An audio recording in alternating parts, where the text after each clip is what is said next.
ডায়েরির দিকে কে বল? এই তো, এই শোন না, তোর জন্য একটা ভালো পাত্রের সন্ধান পেয়েছি।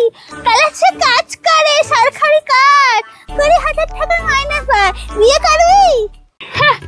20,000 টাকা নাকি মাইনে পায়, সরকারি কাজ। আবার দেখে যাও কি ওই কলেজে হয়তো বাথরুম পায়খানা পরিষ্কার করে। আমি ওরকম বিয়ে করবো না। 20,000 টাকা আজকাল সংসার চলে নাকি?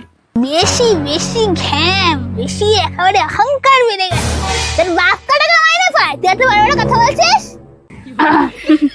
মানছে আমার 10,000 টাকা মাইনে পায়, কিন্তু 1 লাখ টাকা মাইনে পায় এরকম ছেলে ছাড়া আমি বিয়ে করবো না। যাও, বেশি বকতে এসো না। এই অহংকার ভাঙতেই হবে। তারা মিটার খুব ঘ্যাম বেড়েছে, আমাকে অপমানকে তাড়িয়ে দিল, তাও আবার সরকারি ছেলে। ভগবানের নামে কিছু দিয়ে যাও না। বাবা ফিকি থেকে হ্যান্ডসাম দেখতে। আইডিয়া